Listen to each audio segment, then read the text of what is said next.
जय हिंद दोस्तों, ब्राह्मी क्लासेस में आपका बहुत बहुत स्वागत है। और आज हम पढ़ेंगे माइक्रो बॉडीज़ का टॉपिक, जो कि हमारे सेल्स का ही एक सेल ऑर्गेनेलिस होता है। ठीक है, तो चलिए स्टार्ट करते हैं। अब यहाँ पर माइक्रो बॉडीज़ पढ़ रहे हैं हम। तो अब माइक्रो का मतलब क्या होता है? इसमें माइक्रो का मतलब होता है सूक्ष्म, यानी कि बहुत छोटा, जिन्हें हम नग्न आँखों से नहीं देख सकते। और बॉडीज़ का मतलब होता है स्ट्रक्चर, मतलब कि संरचना। अब यहाँ पर क्या होता है कि हमारे शरीर में सूक्ष्मकाएँ, हमारी सेल में सूक्ष्मकाएँ पाई जाती हैं। इन्हें माइक्रो बॉडीज़ का नाम जो होता है वो हिंदी में सूक्ष्मकाएँ होता है, वो पाई जाती है। और माइक्रोस्कोप से भी इसे ढूंढना पड़ेगी कि कहाँ है। तो ये कहाँ से आई है, ये सारी तो इतनी छोटी होती हैं ये। और यहाँ पर क्या होता है कि जब गोल्जी बॉडीज़ या फिर एंडोप्लाज्मिक रेटिकुलम कहीं से टूट गई हैं, किसी रीज़न से ये गोल्जी बॉडी के किनारे कहीं से फूलकर टूट जाते हैं, तो इन्हीं से लाइसोसोम बनते हैं। अब यहाँ पर क्या होता है कि गोल्जी अप्रेंटिस या फिर गोल्जी बॉडी भी कहते हैं इसको, और एंडोप्लाज्मिक के रेटिकुलम के किनारे कहीं से फूलकर टूटे। अब टूटे तो है लेकिन फूलकर टूटे हैं, तो फूलकर टूटे हैं तो यहाँ पर क्या बनेगा? लाइसोसोम बनेगा। और यहाँ पर अगर फूलकर नहीं गिरा है, अगर कहीं से थोड़ा सा टूट गया है, तो ये फिर क्या बनेगी? माइक्रो बॉडीज़ बनेगी। और यहाँ पर क्या होता है, अगर हम बात करें कि माइक्रो बॉडीज़ जो होती है वो किस किस सेल में पाई जाती है, तो यहाँ पर ये प्लांट सेल में भी पाई जाएगी और एनिमल सेल में भी पाई जाएगी, मतलब कि ये दोनों सेल्स में पाई जाती हैं। अब यहाँ पर हम बात करें कि प्लांट में गोल्जी बॉडी जो होती है, ठीक है, प्लांट में गोल्जी बॉडी को क्या कहते हैं? तो यहाँ पर प्लांट में गोल्जी बॉडी को डिक्टियोसोम कहा जाता है। तो यहाँ पर जब भी प्लांट में हम गोल्जी बॉडी का जिक्र करेंगे, तो यहाँ पर हम गोल्जी बॉडी नाम नहीं लेंगे, क्या नाम लेंगे? डिक्टियोसोम। और अगर हम माइक्रो बॉडीज़ की साइज़ की बात करें, तो यहाँ पर माइक्रो बॉडीज़ की साइज़ कितनी होती है? तो वो होती है 0.3 से लेकर 1.3 माइक्रोमीटर इसकी साइज़ होती है। तो ये चीज़ आपको बहुत ही अच्छे से याद रखना है। और यहाँ पर क्या होती हैं कि गोल्जिकाएँ जो होती हैं वो इस तरीके की होती हैं। ठीक है, ये माइक्रो बॉडीज़ की बात कर ले, लेकिन गोल्जी बॉडी जो होती हैं ये इस तरीके की होती हैं, ये इस तरीके की। ठीक है, तो और यहाँ पर क्या होता है कि इस तरीके से जो होता है, ये यहाँ पर ऐसी बहुत सारी मेम्ब्रेन होती हैं सेल के अंदर, और वो ही गोल्जी बॉडी कहलाती है, ये इस टाइप की मेम्ब्रेन। ठीक है, अब यहाँ पर अगर हम माइक्रो बॉडीज़ के टाइप की बात करें, तो यहाँ पर कितने टाइप की माइक्रो बॉडीज़ सूक्ष्मकाएँ पाई जाती हैं? तो पहला है स्फेरोसोम्स, और दूसरा है पेरोक्सिसोम, और तीसरा है ग्लाइक्सोसोम। अब यहाँ पर इनमें डिफरेंस क्या क्या है, किस चीज़ के द्वारा ये अलग होती हैं, तो वो ये चीज़ भी हम अच्छे से पढ़ेंगे। ठीक है, तो यहाँ पर अगर हम स्फेरोसोम की डिस्कवरी की बात करें, तो यहाँ पर इसकी डिस्कवरी की थी बर्नर ने। और यहाँ पर अगर हम पेरोक्सिसोम की डिस्कवरी की बात करें, तो इसकी डिस्कवरी की थी रोडिन ने। ठीक है, और अगर ग्लाइक्सोसोम की डिस्कवरी की बात करें, तो ग्लाइक्सोसोम की डिस्कवरी की थी बीर्ज ने। बीर्ज मतलब कि इस टाइप से लिखा हुआ होगा, ये बीर्ज। ठीक है, अब यहाँ पर अगर हम स्फेरोसोम्स की बात करें, तो ये सिर्फ और सिर्फ प्लांट में पाया जाता है, और पेरोक्सिसोम जो होता है वो प्लांट में भी पाया जाएगा और एनिमल में भी पाया जाएगा, मतलब कि ये दोनों में पाया जाता है। और ग्लाइक्सिसोम जो होता है वो केवल प्लांट में पाया जाएगा। तो यहाँ पर क्या होता है कि अधिकतर क्वेश्चन आ जाता है कि पेरोक्सिसोम किस किस में पाया जाता है? प्लांट में पाया जाता है, या फिर एनिमल में पाया जाता है, या दोनों में पाया जाता है, या फिर दोनों में नहीं पाया जाता है? तो हमें क्या बताना है कि ये प्लांट और एनिमल दोनों में पाया जाता है। और अगर स्फेरोसोम की पूछ लें, तो ये सिर्फ और सिर्फ प्लांट में पाया जाता है, और ग्लाइक्सिसोम जो होता है वो भी सिर्फ और सिर्फ प्लांट में पाया जाता है। ठीक है, और यहाँ पर क्या होता है कि इस स्फेरोसोम में क्या होता है कि यहाँ पर हाइड्रोलाइटिक एंजाइम होते हैं, और हाइड्रोलाइटिक एंजाइम की हमने बात की थी कि ये लाइसोसोम में पाए जाते हैं। और यहाँ पर हाइड्रोलाइटिक एंजाइम करते क्या है, तो ये पाचन करते हैं, किसी भी चीज़ को गला देते हैं, ठीक है। तो यहाँ पर और प्रोटीन जो, अब यहाँ पर पेरोक्सीसोम की बात करें तो ये क्या करता है, प्रोटीन जो होता है इसमें बड़े मॉलिक्यूल जो होते हैं वो छोटे मॉलिक्यूल में चेंज हो जाते हैं, और छोटे मॉलिक्यूल्स क्या कहलाते हैं, छोटा फॉर्म प्रोटीन का एमिनो एसिड कहलाता है। तो ये चीज़ ध्यान रखना है, कभी भी आप कहीं एमिनो एसिड देख लो तो ये वो भी है ना प्रोटीन से ही रिलेटेड होता है, ठीक है।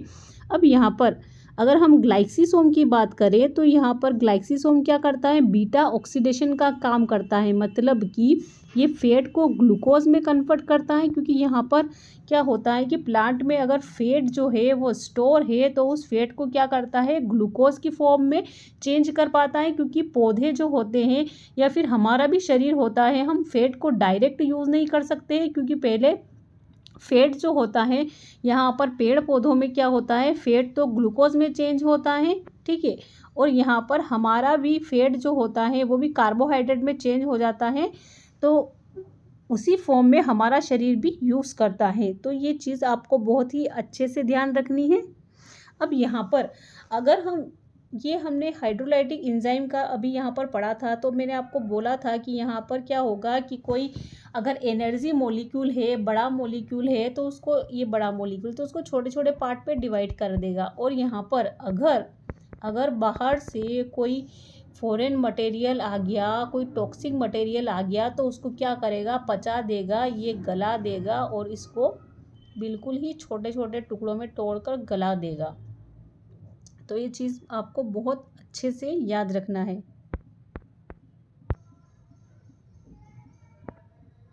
और अगला टॉपिक हमारा आता है सेंट्रोसोम, तारककाय या फिर सेंट्रियोल। अब यहाँ पर क्या होता है कि सेंट्रोसोम को हिंदी में बोलेंगे तारककाय और सेंट्रियोल को बोलेंगे तारक केंद्र। अब ये कार्य क्या करते हैं, ये दोनों क्या होते हैं, तो ये दोनों ही क्या होते हैं, ये माइक्रोबॉडीज होते हैं, और ये ट्यूब के भी ट्यूबुल फॉर्म में होते हैं, यानी कि ट्यूब होती है छोटी, ठीक है।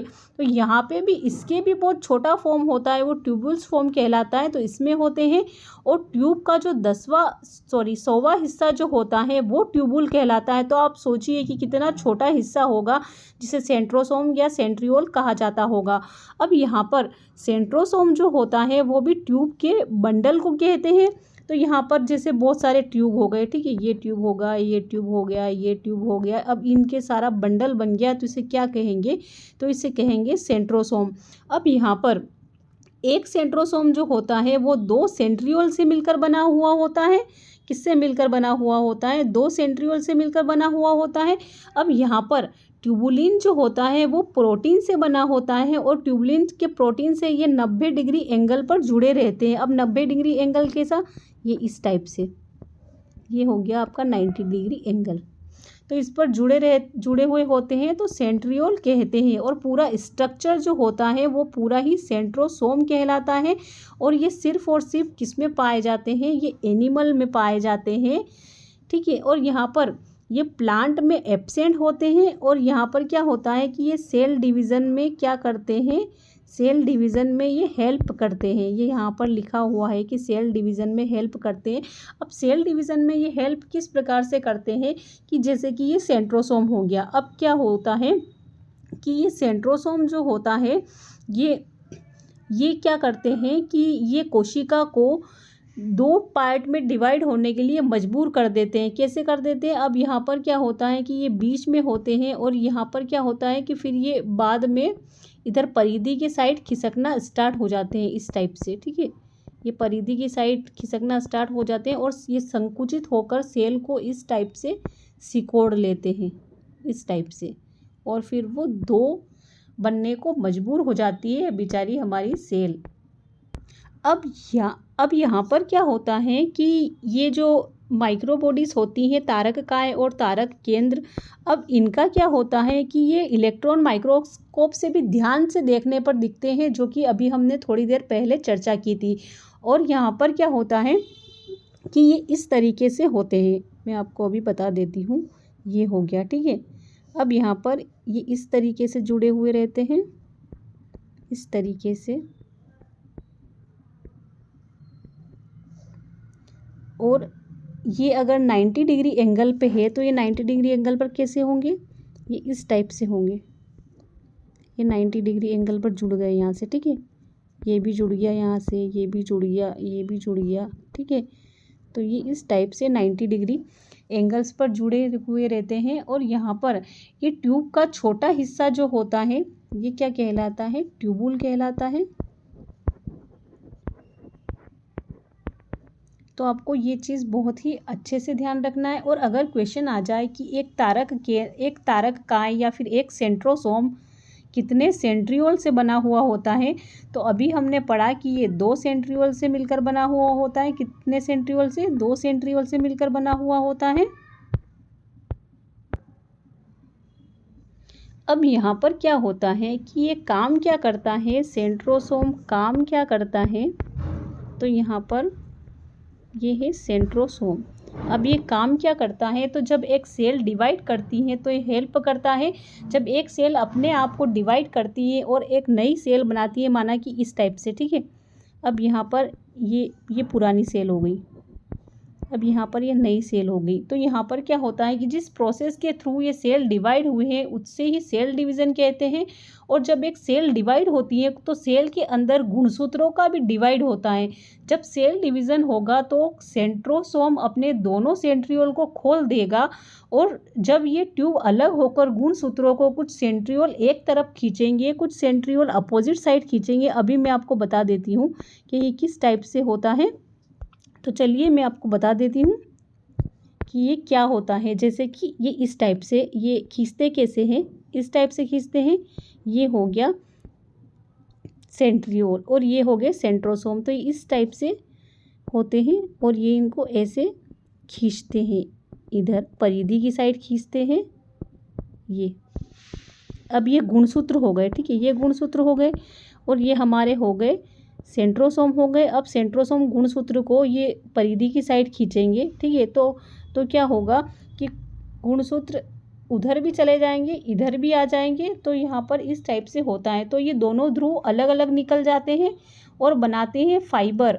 और ये फाइबर बनाने का काम करता है, जैसे कि ये फाइबर, ये धागे जो होते हैं ये फाइबर बनाने का काम करते हैं। और ये सेंट्रोसोम और सेंट्रियोल के थ्रू ही सेंट्रियोल की नलियां अपनी तरफ क्रोमोसोम को खींचेगी। अब ये एक नली ऊपर खींचेगी, ये एक नली ऊपर खींचेगी इसको, और एक नली क्या करेगी, ये नीचे खींच रही है इसको। तो यहाँ पर क्या होगा कि कुल मिलाकर अपोजिट डायरेक्शन में जब ये जोड़ियों को में क्रोमोसोम है ये डिवाइड होकर कुछ क्रोमोसोम एक सेल में चले जाएंगे, कुछ क्रोमोसोम उधर की सेल में चले जाएंगे और कुछ क्रोमोसोम इधर की सेल में चले जाएंगे। और ये क्या करेगी, ये जब खींचती है तब ये इस टाइप का स्ट्रक्चर बन जाता है। मैं अभी बता देती हूँ आपको किस टाइप का बन जाता है, ठीक है। बहुत ही आसान है कि ये खींचेंगे ना ऐसे, इस तरीके से ये खींच रहे हैं इसको, ये इधर खींच रहा है ये फाइबर के थ्रू, और आधे को क्रोमोसोम को ये इधर खींच रहा है तो आधे इधर आ जाएंगे, आधे उधर चले जाएंगे और ये सेल इस टाइप का कुछ स्ट्रक्चर बन जाएगा। ये इस टाइप का कुछ स्ट्रक्चर बन जाएगा और ये क्या होगा, सेल डिवाइड होने की कगार पर आ जाएगी। तो यहाँ से क्या होगा, सेल डिवाइड हो जाएगी। तो ये अब तक के लिए इतना ही। मिलते हैं नेक्स्ट एपिसोड में, मतलब कि नेक्स्ट वीडियो में। तो तब तक के लिए जय हिंद, जय भारत, थैंक यू।